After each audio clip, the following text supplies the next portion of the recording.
रवि और पूजा की जिंदगी में काफी दिनों से उथल पुथल चल रही थी। कुछ भी ठीक नहीं चल रहा था। घर की आर्थिक स्थिति बहुत ही डवाडोल होती जा रही थी। ऑफिस में भी रवि परेशान रहता था। घर में भी कभी रवि की, कभी पूजा की, कभी बच्चों की तबीयत खराब रहती थी। रवि और पूजा को कुछ समझ में नहीं आ रहा था कि इतनी सारी परेशानियां एक साथ उनके ऊपर क्यों आ रही हैं। हर महीने जहां पूजा घर खर्च में से कुछ ना कुछ रुपए बचा लेती थी, अब तो ऐसा हो गया था कि पूजा को अपने ही बचाए पैसों को घर खर्च में लगाने पड़ते थे। रवि की सैलरी महीने के लिए पूरी ही नहीं पड़ने लगी थी। रवि और पूजा को कुछ भी समझ में नहीं आ रहा था। इस तरह से उनके साथ आर्थिक और शारीरिक परेशानियां पहले कभी नहीं हुई थी। इस बार तो सहन शक्ति भी जवाब देती जा रही थी और वह दोनों बहुत ज्यादा परेशान हो चुके थे। साथ ही साथ उनकी बेटी रिया, उसने भी पढ़ना लिखना बिल्कुल छोड़ दिया था और बीमार भी रहती थी। रिया जहां पहले क्लास में फर्स्ट आती थी, अब तो मुश्किल से पास होती थी। इस तरह के हालातों का सामना करते हुए उन्हें लगभग 1 साल हो गया था। रवि को समझ में नहीं आता था कि उसकी तनख्वाह तो आती है पर जाती कहाँ है, क्योंकि महीना खत्म होने से पहले ही उसके हाथ खाली हो जाते थे और फिर उसे अपनी पत्नी पूजा के आगे हाथ फैलाने पड़ते थे। लेकिन पूजा भी कितने पैसे दे सकती थी जो कि उसने घर खर्च से बचाकर जोड़ रखे थे। किसी किसी महीने में तो हालात यह हो जाते थे कि रवि को एफडी तोड़वाकर घर खर्च चलाना पड़ता था। बहुत ही ज्यादा परेशान हो चुके थे रवि और पूजा, पर कर भी क्या सकते थे। उनके हाथ में तो कुछ भी नहीं था, क्योंकि हर महीने इन तीनों में से कोई ना कोई बीमार जरूर पड़ जाता। सुई दवाई में बहुत खर्च हो जाता, घर का कोई सामान खराब हो जाता जिसे ठीक करवाने में या नया लेने में बहुत खर्च हो जाता, और इसी तरह से अनचाहे खर्चे आते ही जाते थे। एक दिन रवि का कोई दोस्त रवि के घर आया हुआ था। साथ में उसके चाचा जी भी थे, जिन्हें लेने वह स्टेशन आया था। और लौटते वक्त रवि से कुछ जरूरी काम था, इसलिए रवि का घर होते हुए अपने घर जा रहा था। पूजा उनके लिए चाय बना रही थी। रवि के दोस्त के चाचा जी ने रवि को देखा और बोला, क्या बात है, आजकल तुम बहुत परेशान रहते हो क्या? क्या घर के हालात ठीक नहीं है? रवि हैरानी से चाचा जी की ओर देखने लगा। उसने बोला, हाँ कुछ ऐसा ही है, पर आपको कैसे पता? दोस्त के चाचा जी ने बोला, बस ऐसे ही तुम्हें देखकर मेरे मन में ऐसा ख्याल आया। इन सब बातों को तो मैं नहीं मानता और ना ही तुम्हें मानने के लिए बोल रहा हूँ, पर बचपन से ही कुछ लोगों को देखकर उनके बारे में कुछ ख्याल आते हैं मेरे मन में, बस इसीलिए तुमसे बोल दिया। उसके बाद रवि का दोस्त और उसके चाचा जी चले गए। रवि और पूजा को चाचा जी की बात सुनकर बहुत हैरानी हो रही थी, पर इन सारे अंधविश्वासों को रवि ना कभी मानता था ना मानना चाहता था। इस तरह से कुछ दिन और बीत गए। इस बार पूजा फिर बीमार पड़ गई। वह बिस्तर से उठने लायक नहीं बची थी। रवि को समझ में नहीं आ रहा था कि वह क्या करे। डॉक्टर भी नहीं समझ पा रहे थे कि आखिर पूजा को क्या हुआ है। पूजा बहुत ज्यादा कमजोर हो गई थी और उठकर खड़ी भी नहीं हो पा रही थी। पैसे पानी की तरह बह रहे थे और रवि ऑफिस भी नहीं जा पा रहा था, इसलिए उसकी सैलरी भी कट हो रही थी। रवि को लग रहा था कि वह पागल ही हो जाएगा और पूजा भी बहुत परेशान हो गई थी। पूजा की बीमारी डॉक्टर समझ ही नहीं पा रहे थे, क्योंकि उसकी सारी रिपोर्ट्स नॉर्मल थी, लेकिन वह इतनी ज्यादा कमजोर हो गई थी कि लग रहा था सालों से बीमार है। रवि को घर के काम भी अकेले देखने पड़ रहे थे, साथ ही साथ रिया को भी देखना पड़ रहा था। पूजा तो किसी लायक बची ही नहीं थी। रवि का दिमाग बिल्कुल काम नहीं कर रहा था कि वह क्या करे। अचानक उसके दोस्त का फोन आ गया, जो कि उस दिन अपने चाचा जी के साथ उसके घर आया था। रवि ने सारी बातें अपने दोस्त को बताई। रवि के दोस्त ने बोला, देख रवि, इन सब बातों को तो मैं नहीं मानता और मुझे पता है तू भी नहीं मानता, ना कि मेरे चाचा जी ही मानते हैं, पर फिर भी तुझे एक बात बताता हूँ। मेरे चाचा जी को बचपन से ही एक अजीब सी शक्ति मिली हुई है। वह किसी को भी देखकर यदि उसके ऊपर कोई जादू टोना किया गया है तो उन्हें सब कुछ समझ में आ जाता है और उन्हें सब कुछ दिखने लगता है। साथ ही उसके उपाय भी उनके दिमाग में खुद ब खुद आ जाते हैं। पता नहीं यह अंधविश्वास है या सत्य, पर ऐसा है। मेरे चाचा जी तो खुद ही बोलते हैं कि मैं इन सब चक्करों में नहीं पड़ना चाहता, पर पता नहीं क्यों कुछ लोगों को देखकर मुझे अपने आप ही ऐसे ख्याल आ जाते हैं और साथ ही साथ मुझे उनकी पारिवारिक पृष्ठभूमि का भी पता चल जाता है। तो मैं इसे क्या मानूं? और उस दिन तुम्हारे घर भी उन्हें ऐसा ही फील हुआ था और तुम्हें और भाभी जी को देखकर उन्होंने रास्ते में मुझे बताया था कि तुम्हारे दोस्त और उसकी पत्नी को देखकर ऐसा लग रहा था कि उनके ऊपर कोई जादू टोना किया गया है। तो मैंने बोला, नहीं चाचा जी, ऐसा कुछ भी नहीं है। लेकिन रवि, यह बात तो सच है ना कि तू पिछले 1 साल से बहुत ज्यादा परेशान है? ऐसा क्यों नहीं करता? डॉक्टर से तो इतना दिखा ही लिया, एक बार चाचा जी से भी मिल ले, क्या पता तेरी समस्या खत्म हो जाए। देख, मैं तुझे अंधविश्वास में पड़ने के लिए नहीं बोल रहा, पर एक बार मिलने में हर्ज ही क्या है, क्योंकि चाचा जी तो खुद इन सब बातों से दूर रहते हैं, पर या तो उन्हें दैवीय शक्ति मिली हुई है और वह कोई ओझा सोखा तो है नहीं, एक सामान्य से इंसान है और अभी मेरे घर में ही है। बोले तो मैं उन्हें लेकर तेरे घर आ जाता हूँ। रवि ने बोला, नहीं यार, इन सब चक्करों में मुझे नहीं पड़ना, यह सब बकवास बातें होती हैं। तो रवि के दोस्त ने बोला, हाँ यह बात तो है, मैं तो इसलिए बोल रहा हूँ कि इतना तो डॉक्टर से दिखा लिया, पर कुछ भी समझ में नहीं आ रहा, ऊपर से तेरी जॉब में भी दिक्कत हो रही है, तो एक बार चाचा जी से मिलने में हर्ज ही क्या है। रवि ने कुछ सोचकर बोला, अच्छा ठीक है, तू चाचा जी को लेकर मेरे घर आ जा, जब सब कुछ करके देख लिया तो यह भी सही, इससे कौन सा मेरा नुकसान होने वाला है, एक बार तेरे चाचा जी से मिल ही लेता हूँ। थोड़ी देर के बाद रवि का दोस्त अपने चाचा जी को लेकर रवि के घर आ गया। चाचा जी ने रवि से बोला, देख बेटा, इन सब बातों पर तो मैं खुद यकीन नहीं करता, मैं कोई तांत्रिक तो हूँ नहीं, पर पता नहीं क्यों खुद ब खुद मेरे मन में कुछ लोगों को देखकर कुछ ख्याल आते हैं, साथ ही उनकी पारिवारिक पृष्ठभूमि भी दिखने लगती है। तुम्हें और तुम्हारी पत्नी को देखकर उस दिन खुद ब खुद मेरे मन में ख्याल आया था कि तुम्हारे ऊपर कोई जादू टोना किया गया है, और अभी भी फिर मुझे यही ख्याल आ रहा है। जादू टोना नहीं, बहुत ही बड़ा जादू टोना किया गया है, खासकर तुम्हारी पत्नी के ऊपर। रवि ने बोला, अच्छा। चाचा जी ने बोला, हाँ, इस बार जो भी जादू टोना किया गया है तुम्हारी पत्नी की जान पर किया गया है, और तुम्हारी पत्नी की जान खतरे में है। तुमने बहुत सही वक्त पर मुझे बुलाया है, मैं साफ देख पा रहा हूँ तुम्हारी पत्नी की जान खतरे में है। रवि बहुत घबरा गया, साथ ही पूजा को भी डर लगने लगा। रवि ने बोला, अब क्या करें चाचा जी। तो चाचा जी ने बोला, तुमने और तुम्हारी पत्नी ने जीवन में कभी कोई कुकर्म नहीं किया है, ना ही कभी किसी का बुरा किया है, इसी वजह से ईश्वर की विशेष कृपा तुम लोगों के ऊपर है, और तुम्हारा कोई कुछ नहीं बिगाड़ पा रहा है। चाचा जी ने बोला, यह जो भी जादू टोना तुम लोगों के ऊपर किया जा रहा है, इससे तुम लोग परेशान जरूर होगे, लेकिन तुम्हारा कुछ भी बिगड़ने वाला नहीं, क्योंकि मुझे साफ दिखाई पड़ रहा है कि तुम दोनों बहुत साफ दिल के पवित्र आत्मा हो, और कोई भी गलत शक्ति तुम लोगों का कुछ नहीं बिगाड़ सकती, क्योंकि तुम ईश्वर पर पूरा भरोसा करते हो और ईश्वर तुम्हारे साथ है। हाँ, कुछ वक्त के लिए परेशान जरूर रहोगे। इस बार बहुत ही बड़ा टोना तुम्हारी पत्नी के ऊपर किया गया है और उसके जान पर बनी पड़ी है, लेकिन माता रानी उसकी रक्षा कर रही हैं। साथ ही साथ तुम्हारे ऊपर भी जादू टोना किया गया है कि तुम आर्थिक रूप से टूट जाओ और तुम्हारी पत्नी की जान चली जाए, लेकिन ईश्वर से बढ़कर कोई नहीं होता, कोई काली शक्ति ईश्वर से बड़ी नहीं होती, और ईश्वर तुम्हारे साथ है। मुझे यह साफ दिखाई पड़ रहा है कि तुम्हारी पत्नी भी जल्द ही ठीक हो जाएगी। बस अपनी पत्नी को एक बार माता रानी के मंदिर से सिंदूर लाकर लगा दो। मेरे दिमाग में माता रानी यही ख्याल डाल रही हैं कि माता रानी के सिंदूर की शक्ति से तुम्हारी पत्नी ठीक हो जाएगी। मेरे मन में यही ख्याल आ रहे हैं। रवि ने बोला, ठीक है चाचा जी, मैं अभी यह कर देता हूँ। और हाँ, कुछ दिनों के बाद अपने घर में कोई पूजन हवन करवा लेना, इससे घर की सारी बुरी शक्तियाँ निकल जाएंगी। पहले तुम अपनी पत्नी को ठीक कर लो, फिर मुझसे मिलना। अभी मैं कुछ दिन यहीं पर हूँ, अपनी पत्नी को लेकर आ जाना, मैं कुछ और बातें बताऊंगा। रवि ने बोला, अच्छा चाचा जी, ठीक है। रवि ने चाचा जी के कहे अनुसार मंदिर का सिंदूर लाकर अपनी पत्नी को उसे लगा दिया। कुछ दिनों के बाद पूजा की तबीयत सुधरने लगी और वह बिल्कुल ठीक हो गई। उसके बाद रवि और पूजा ने घर में हवन भी करवाया। रवि की आर्थिक स्थिति भी ठीक होने लगी और उसकी बेटी का पढ़ने में मन भी लगने लगा। उसके बाद रवि और पूजा चाचा जी से मिलने उनके घर गए। रवि ने बोला, चाचा जी, मैं इन सब बातों पर विश्वास नहीं करता था, पर मेरे साथ अभी जो कुछ भी हुआ, अब मुझे इन सब बातों पर विश्वास करना पड़ेगा। चाचा जी ने बोला, हाँ, हम कर भी क्या सकते हैं, देवी शक्ति होती है तो काली शक्ति भी होती है, लेकिन यह भी एक सच्चाई है कि काली शक्ति कभी भी किसी देवी शक्ति पर भारी नहीं पड़ सकती। रवि ने बोला, चाचा जी, क्या आप बता सकते हैं हमारे साथ यह सब कुछ किसने किया है। चाचा जी ने बोला, हाँ, मैं सब कुछ साफ साफ देख सकता हूँ, और मैंने उस दिन ही देख लिया था, लेकिन मैं तुम्हें नहीं बताना चाहता। लेकिन साथ ही साथ मुझे कुछ और भी दिख रहा है, और मुझे तुम लोगों को बताना ही पड़ेगा, नहीं तो तुम लोग फिर से इस काली शक्ति के जाल में उलझ जाओगे और कुछ दिनों में फिर से परेशान हो जाओगे। रवि ने बोला, अच्छा, ऐसा क्या दिख रहा है। चाचा जी ने बोला, मुझे एक घर दिख रहा है जो कि किसी और राज्य में है, और उसमें मुझे एक कमरा दिख रहा है जिसका कि गुलाबी रंग है। और चाचा जी ने कमरे का जो भी विवरण बताया, उससे सुनकर रवि और पूजा को यकीन नहीं हुआ। यह रवि और पूजा के माता पिता का घर था, और उस घर में रवि और पूजा के कमरे का विवरण था। इसके बारे में उसका दोस्त तक नहीं जानता था, तो चाचा जी को कैसे पता। चाचा जी ने बोला, उस कमरे में तुम्हारी और तुम्हारी पत्नी की इस्तेमाल करी हुई काफी व्यक्तिगत चीजें पड़ी हुई हैं, जिनके जरिए तुम लोगों के ऊपर जादू टोना किया गया है। रवि और पूजा को यकीन नहीं हो रहा था। ऐसा लग रहा था जैसे चाचा जी को उसके कमरे की एक एक चीज साफ साफ दिखाई पड़ रही है। चाचा जी ने बोला, कमरे में एक अलमीरा बनी हुई है, उस अलमीरा के बाएं साइड ऊपर की तरफ कोने में एक शोपीस रखा हुआ है, उस शोपीस के पीछे कुछ है, और कमरे के एक कोने में एक ड्रेसिंग टेबल रखा हुआ है। उस ड्रेसिंग टेबल के नीचे वाले ड्रॉर में बिल्कुल पीछे की तरफ भी कुछ है।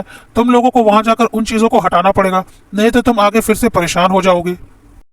रवि और पूजा हैरान हो रहे थे कि चाचा जी को उनके कमरे की एक एक डिटेल कैसे दिखाई पड़ रही है, और वह जो कुछ भी बोल रहे थे और जिस सामान को जहां पर बोल रहे थे वह बिल्कुल सही था।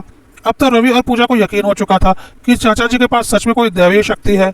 रवि और पूजा ने बोला, हम जल्द ही अपने घर जाने का प्रोग्राम बनाते हैं और उन चीज़ों को वहाँ से हटाते हैं, लेकिन चाचा जी इतना तो बता दीजिए यह सब किसने किया है। चाचा जी ने बोला, वह नहीं जानू, वही तुम्हारे लिए अच्छा है। जिसने भी किया है ईश्वर उसे उसके किए की सजा जरूर देंगे और तुम्हारा कुछ भी नहीं बिगड़ने वाला, क्योंकि तुम दोनों बहुत साफ दिल के हो। पूजा ने बोला, प्लीज चाचा जी बता दीजिए किसने हमारे साथ इतना बुरा किया, हमने तो आज तक किसी का कुछ नहीं बिगाड़ा है। तो चाचा जी ने बोला, हाँ यह बात तुम सही बोल रही हो, और इसी पुण्य का तुम लोगों को आज फल मिला है कि जिसने भी तुम्हारे साथ बुरा किया वह तुम्हारा कुछ भी नहीं बिगाड़ पाया, ना कि कभी बिगाड़ पाएगा। तुम इतना पूछ ही रही हो तो मैं बता देता हूँ। शालिनी कौन है जानती हो ना? रवि और पूजा हैरान हो गए। शालिनी रवि की इकलौती बहन यानी कि पूजा की ननद थी। चाचा जी ने बोला, यह सब कुछ शालिनी ने किया है। रवि ने बोला, शालिनी? वह हमारे साथ ऐसा कैसे कर सकती है? मैं और पूजा उसके सगे भाई भाभी हैं। चाचा जी ने बोला, हाँ वह भले ही तुम्हारी सगी बहन है, पर उसका दिल तुम्हारी तरह साफ नहीं है। तुम दोनों पति पत्नी अपनी नौकरी की वजह से यहाँ पर रहते हो और वहाँ तुम्हारे माता पिता की अच्छी खासी संपत्ति है। तुम लोग साल में एक बार वहाँ जाते हो और तुम्हारे माता पिता भी बीच बीच में यहाँ आते रहते हैं, पर तुम्हारी बहन शालिनी का ब्याह वहीं पर हुआ है और उसकी नज़र अपने मायके की संपत्ति पर है। उसे लगता है कि भाई भाभी तो दूसरे शहर में रहते हैं, तो यह सारी संपत्ति मैं क्यों ना ले लूं, क्योंकि मैं तो इसी शहर में रहती हूँ। वह बहुत लालची किस्म की महिला है और इसी संपत्ति के लालच में यह सब कुछ कर रही है। तुम्हारी बहन तुम्हारी तरह साफ दिल की नहीं है। तुम्हारी पत्नी का और तुम्हारी बहन का एक बार संपत्ति को लेकर विवाद भी हो चुका है और तुम्हारी बहन को बहुत अच्छे से पता है कि पूजा अपने हक की संपत्ति कभी भी नहीं देने वाली। पूजा को याद आने लगा कि सच में एक बार मजाक मजाक में उसकी ननद ने उससे कहा था कि आप लोग तो शहर में रहते हैं, यहाँ पर सब कुछ तो मैं अकेले ही रख लूंगी। तो पूजा ने भी तुरंत ही सुना दिया था, शहर में रहते हैं तो क्या, हम अपनी हक को क्या छोड़ देंगे? मम्मी पापा की सेवा भी तो हम ही करते हैं और हमारा फर्ज भी है, हम करेंगे। वह तो हमारी मजबूरी है कि हमारी नौकरी वहाँ पर है, नहीं तो कौन अपना घर छोड़कर रहना चाहता है। वैसे भी आपकी शादी में मम्मी पापा ने आपको बहुत कुछ दिया है, साथ ही साथ एक जमीन भी आपके नाम पर कर चुके हैं और अपने पुश्तैनी जेवर में से भी मम्मी ने आपको काफ़ी कुछ दे दिया है। मम्मी ने यह सब कुछ खुद मुझे बताया है। साथ ही में यह भी बोला है कि पूजा को तो उसका हक दे दिया क्योंकि वह इस घर की बेटी है, अब जो कुछ बचा है वह मेरे बेटे बहू का है। तो आप इस भ्रम में मत रहिए कि हम अपना हक छोड़ देंगे, क्योंकि पैसे की ज़रूरत जितनी आपको है उतनी ही हमको भी। हम अपना हक जरूर लेंगे क्योंकि आप अपना हक तो ले चुकी हैं और ससुराल में तो आपको आपका हक मिला ही है। तो मायके में जो कुछ भी बचा है वह अब आपके भाई भाभी का है। और हंसी मजाक में उनके बीच में यह छोटा सा विवाद हुआ था। चाचा जी ने बोला, उस हंसी मजाक में हुए विवाद में तुम्हारी ननद शालिनी को समझ में आ गया था कि तुम्हारे रहते वह अपने मायके से कुछ भी नहीं ले पाएगी, इसलिए वह तुम्हें रास्ते से हटाना चाहती थी, क्योंकि उसे बहुत अच्छे से पता है कि यदि तुम रास्ते से हट गई तो तुम्हारा पति इन विवादों में पड़ने वाला नहीं, क्योंकि वह खुद ही परेशान रहेगा और अपनी बेटी पर ध्यान देगा और उसे बहुत आसानी से अपने माता पिता की सारी संपत्ति पर कब्जा करने का मौका मिल जाएगा। और उसी इच्छा को पूरी करने के लिए उसने यह घटिया कदम उठाया है। वह बहुत ही लालची महिला है, मुझे साफ दिखाई पड़ रहा है। ससुराल में भी उसने काफी बेईमानियां कर रखी हैं। तुम्हारे सास ससुर इस बात से पूरी तरह से अनजान है, उन्हें कुछ भी नहीं पता। उन्हें नहीं पता कि उनकी बेटी कितनी चाल चल रही है। वह तो उसे अपनी प्यारी बेटी मानते हैं, उसके दिल का मैल उन्हें नहीं दिखाई पड़ रहा, ना ही तुम लोगों को आज तक पता था, पर मुझे साफ दिखाई पड़ रहा है। वह बहुत ही घटिया औरत है। रवि और पूजा को यकीन नहीं हो रहा था, लेकिन चाचा जी जिस तरह से शालिनी के बारे में बता रहे थे और रवि और पूजा के बिना बताए उसका नाम तक जान गए, तो कहीं ना कहीं उनका यकीन करना मजबूरी थी। चाचा जी ने बोला, तुम लोग अपने घर जाकर उन चीज़ों को हटा दो तो सब ठीक हो जाएगा। रवि और पूजा अब घर आ चुके थे। जिन बातों को आज तक रवि और पूजा अंधविश्वास मानते थे, अब उन्हें मजबूरन उन बातों पर विश्वास करना पड़ रहा था। कुछ दिनों के बाद रवि और पूजा ने अपने माता पिता के घर जाने का प्रोग्राम बनाया। रवि के माता पिता को लग रहा था कि यह अचानक रवि और पूजा क्यों आ रहे हैं, वह तो इस वक्त नहीं आते, जरूर कोई बात है, पर उन्होंने कुछ नहीं बोला। रवि और पूजा अब अपने घर पहुंच चुके थे। घर पहुंचकर रवि और पूजा ने अपने माता पिता को सारी बातें बताई। माता पिता सुनकर हैरान थे। रवि और पूजा ने एक बार भी शालिनी का जिक्र नहीं किया, क्योंकि उन्हें पता था कोई भी अपनी बेटी के बारे में ऐसी बातों पर यकीन नहीं करेगा। रवि के माता पिता ने पूछा, लेकिन बेटा यह सब कुछ किया किसने? तो रवि और पूजा ने बोला, हमें नहीं पता, बस हमें इतना पता है कि कोई हमारा बहुत बुरा करना चाहता था। वह तो अच्छा हुआ कि मेरे दोस्त के चाचा जी का, जिन्होंने मुझे सारी बातें बता दी, पूजा की जान बच गई, नहीं तो मेरा परिवार बिखर जाता। रवि की माँ ने बोला, हाँ बेटा बिल्कुल, रिया का क्या होता, मुझे तो सोचकर ही डर लग रहा है। रवि ने बोला, हाँ माँ, मेरे कमरे में कुछ चीज़ें रखी गई हैं, मुझे जल्दी से उन चीज़ों को हटाना पड़ेगा। तो रवि की माँ ने बोला, नहीं बेटा, तू और पूजा उन चीज़ों को हाथ भी नहीं लगाएंगे, अगर कोई चीज़ है तो मैं देखती हूँ। कहकर रवि की माँ रवि और पूजा के कमरे में चली गई। रवि ने जिस जगह पर बताया उस जगह पर रवि की मां ने देखा, सच में उन दोनों जगहों पर कागज में लपेटकर कुछ अजीब अजीब सी चीजें मिली। कागज खोलने पर उनके अंदर पीली सरसों, लोबान और पता नहीं क्या क्या चीजें रखी हुई थी। रवि की मां ने बोला, सच बोल रहा है तू? पता नहीं किसने यह किया, यहाँ पर तो बहुत से लोग आते जाते हैं, मैं इतना ध्यान नहीं रखती। पता नहीं कौन हमसे इतना जलता है कि मेरे बेटे बहू के साथ इतना बुरा किया। और रवि की मां को बहुत ही ज्यादा गुस्सा आने लगा। उसने आओ देखा ना ताओ, सीधा उन चीजों पर केरोसिन डालकर आग लगा दी। रवि और पूजा देखते रह गए। रवि के पिता ने बोला, पता नहीं बेटा, यह सब कुछ हमारी आंखों के सामने हो गया और हमें पता भी नहीं चला। तो रवि और पूजा ने बोला, इसमें आप लोगों की क्या गलती? आप लोग थोड़ी ना हर वक्त रखवाली करते रहेंगे। यहाँ पर तो इतने मिलने जुलने वाले लोग और रिश्तेदार आते रहते हैं। आपको क्या पता कौन कहाँ आ जा रहा है और क्या कर रहा है। कोई बात नहीं, जो होना था वह तो हो गया, बस भगवान की दया से सब कुछ ठीक है, यही बहुत है। तो रवि के माता पिता ने बोला, हाँ बेटा, तुम लोगों के साथ इतना कुछ हो गया और तुमने हमें बताया भी नहीं। कम से कम एक फोन तो कर दिया होता, कुछ नहीं तो पैसों से ही थोड़ी मदद तो कर ही देते हम। तुमने अकेले ही सब कुछ झेला।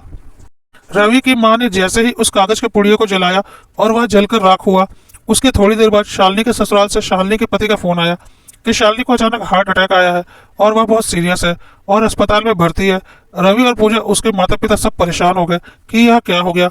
लेकिन कहीं ना कहीं रवि और पूजा को लग रहा था कि मम्मी ने गुस्से में उस टोने के सामान को जलाया और वह शालिनी का ही किया धरा था, इसी वजह से उसके साथ यह सब कुछ हुआ है। पर वह कर भी क्या सकते थे, इसमें किसी का कोई दोष नहीं था। वह लोग तुरंत शालिनी से मिलने अस्पताल पहुंचे। शालिनी की हालत नाजुक बनी हुई थी।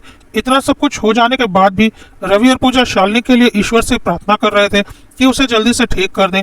पूजा शालिनी से मिलने गई। शालिनी होश में तो थी लेकिन कुछ बोल नहीं रही थी। पूजा ने बोला, शालिनी दीदी, आपके साथ बहुत बुरा हुआ, मुझे बहुत दुख हो रहा है। मैं तो बस ईश्वर से यही प्रार्थना कर रही हूँ कि आप जल्दी से ठीक हो जाएं। छोटे बच्चे हैं आपके, आपका परिवार बिखर जाएगा और मम्मी पापा भी बहुत परेशान हो रहे हैं आपके लिए। आखिर आप उनकी बेटी हैं और रवि भी बहुत ज्यादा परेशान है, आखिर आप उनकी इकलौती बहन है। उधर जीजा जी भी टेंशन में इधर उधर घूम रहे हैं। शालिनी दीदी, एक बात बोलूं, अभी आपके हालात तो नहीं है, पर फिर भी एक बार अपनी जिंदगी में आपने जो कुछ भी गलतियां की हैं उसके लिए ईश्वर से क्षमा मांग लीजिए, शायद आप ठीक हो जाएं। किसी के लिए नहीं तो अपने पति और बच्चों के लिए ही सही, एक बार सच्चे दिल से ईश्वर से अपनी गलतियों की क्षमा मांग लीजिए। मैं और रवि और मम्मी पापा तो आपके लिए प्रार्थना कर ही रहे हैं, पर आप भी अंदर से जानते हैं कि आपने जिंदगी में क्या गलती की है। मैं और कुछ बोलना नहीं चाहती, लेकिन हाँ, इतना जरूर बोलना चाहती हूँ कि मुझे सब कुछ पता चल चुका है। एक बार आप सच्चे दिल से ईश्वर से क्षमा मांग लीजिए, आप ठीक हो जाएंगी। शालिनी दीदी, हमारे रूम में मम्मी को कुछ मिला और मम्मी ने गुस्से में उसे जला दिया और जैसे ही मम्मी ने उसे जलाया उसके कुछ देर बाद ही आपको हार्ट अटैक आ गया। आप समझ रही हैं ना मैं क्या कहना चाहती हूँ? आपको लग रहा होगा कि यह सब बातें मैं क्यों बोल रही हूँ। सच्चाई यह है कि हमारे पास ईश्वर का एक दूत आया था रवि के दोस्त के चाचा के रूप में और उसने हमें सब कुछ बता दिया। देख लीजिए शालिनी दीदी, आज मैं ठीक ठाक आपके सामने बैठी हूँ और आप अस्पताल के बिस्तर पर हैं, लेकिन सच बोल रही हूँ, मैं बिल्कुल नहीं चाहती कि आपको कुछ भी हो, लेकिन आपको ठीक होने के लिए अपनी गलती की क्षमा तो ईश्वर से मांगनी ही पड़ेगी। मैं और रवि सारी सच्चाई जानते हैं और दिल ही दिल में आप भी सारी सच्चाई जानती हैं, लेकिन मैं आपको भरोसा दिलाती हूँ, मेरे और रवि की जुबान पर कभी यह बातें दोबारा नहीं आएंगी और हम बिल्कुल नहीं चाहते कि आपका परिवार बर्बाद हो। डॉक्टर तो अपना काम कर ही रहे हैं, पर मेरा दिल कह रहा है यह डॉक्टर नहीं, भगवान के हाथों में है। आप मेरी बात समझ रही हैं ना? शालिनी ने आंखों ही आंखों में पूजा से माफी मांगी। पूजा को समझ में आ रहा था कि शालिनी दीदी को उनके किए का पछतावा है। शालिनी मन ही मन में ईश्वर से अपनी गलतियों की माफी मांग रही थी। कुछ दिनों में शालिनी की तबीयत सुधरने लगी और वह बिल्कुल ठीक हो गई। ठीक होने के बाद शालिनी अपने मायके आई रवि और पूजा से मिलने, और शालिनी ने अपने माँ बाप से छुपाकर रवि और पूजा से अपनी गलतियों की माफी मांगी। रवि और पूजा ने शालिनी को माफ कर दिया। शालिनी ने बोला, भाभी सच में आपका दिल बहुत बड़ा है और आप और भाई बहुत ही पवित्र दिल के हो, इसलिए आपका कुछ भी नहीं बिगड़ा, उल्टा मेरी ही जान पर आफत आ गई। इतना कुछ करने के बाद भी आपने मेरे लिए बुरा नहीं सोचा, इसलिए ईश्वर ने हर कदम पर आपका साथ दिया है और अपना दूत भी आपके लिए भेज दिया। ईश्वर करे आप लोग जिंदगी में हमेशा सुखी रहे और मैं भी अपना लालच छोड़कर आप लोगों जैसा बनना चाहती हूँ। तब तक रवि के माता पिता भी रूम में आ गए। वह बहुत खुश थे कि चलो आज हमारा सारा परिवार एक साथ है। पूजा भी ठीक हो गई है। रवि और पूजा की परेशानियां भी खत्म हो गई। शालिनी भी ठीक हो गई। हालांकि उन्हें कुछ पता नहीं था, ना ही रवि, पूजा और शालिनी उन्हें कुछ बताने वाले थे। रवि और पूजा ने बोला, हाँ माँ, अब सब कुछ ठीक हो चुका है, अब हम भी अपने शहर जा रहे हैं, काफी समय से हम यहाँ पर हैं, मुझे भी अपनी नौकरी वापस ज्वाइन करनी है और रिया का स्कूल भी छूट रहा है। रवि के माता पिता ने बोला, हाँ बेटा, अब तू जा और अपना ख्याल रखना। शालिनी ने बोला, भाई भाभी अपना ख्याल रखना, बहुत प्यार करती हूँ आप लोगों से। ईश्वर सदा आप लोगों की रक्षा करे। यह सारी बातें इस बार शार्ली ने सच्चे दिल से कही थी।